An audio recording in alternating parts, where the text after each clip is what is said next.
नमस्कार. न्यूज 24 घडामोडीमध्ये आपलं स्वागत आहे.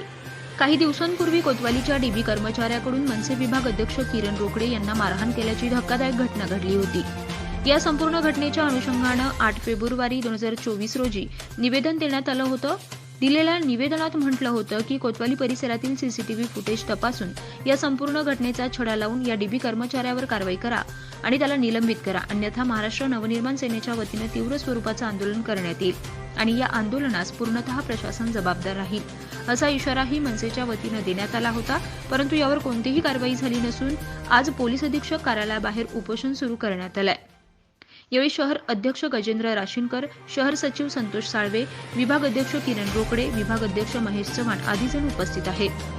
कोतवालीचा वादग्रस्त कर्मचारी तानाजी पवार याच्या विरोधात आम्ही माननीय उपअधीक्षक आणि अधीक्षक साहेब यांच्याकडं लेखी तक्रारी केलेल्या होत्या. तसेच वारंवार त्यांना निवेदनही दिलेले होते.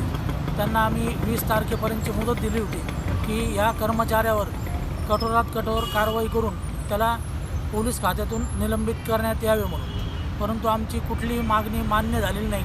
आम्ही त्या ठिकाणचं सीसीटीव्ही फुटेजसुद्धा मागितलं होतं, ते सुद्धा आम्हाला प्राप्त झालेलं नाही. याचा अर्थ असाच की पोलीस प्रशासन तानाजी पवार याला पाठीशी घालत असून त्याच्या निषेधार्थ जोपर्यंत आम्हाला न्याय मिळत नाही तोपर्यंत आम्ही या ठिकाणी महाराष्ट्र नवनिर्माण सेनेच्या वतीने आमरण उपोषण करत आहोत. जय हिंद, जय महाराष्ट्र.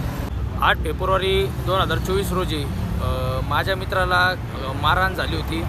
त्या मारहाणीची आपण कोतवाली पोलीस स्टेशनला रिक्सर तक्रार द्यायला आम्ही गेलो होतो. तिथे तानाजी पवार हा पोलीस कॉन्स्टेबल यांनी काही कारण नसताना मला अमानुषपणे मारहाण केली. त्याला कारण विचारलं असताना कुठल्या प्रकारचं कारण सांगितलं नाही. वरून तुझ्यावरच कारवाई करन, तुझ्यावर खोटे गुन्हे दाखल करन, तुला फसवून टाकन असं बोलून त्यांनी मला तिथं मारहाण करून मला तिथून हाकलून दिलं.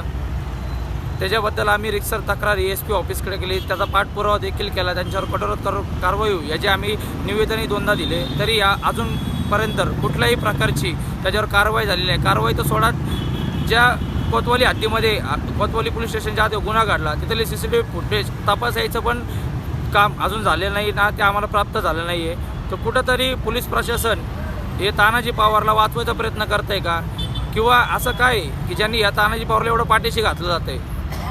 तर आमची एवढीच मागणी आहे की तानाजी पवार याच्यावर कठोरात कठोर कारवाई होऊन ते CCTV फुटेज तपासून त्याच्यावर कारवाई होऊन त्याला निलंबनाची त्याच्यावर कारवाई करण्यात यावी.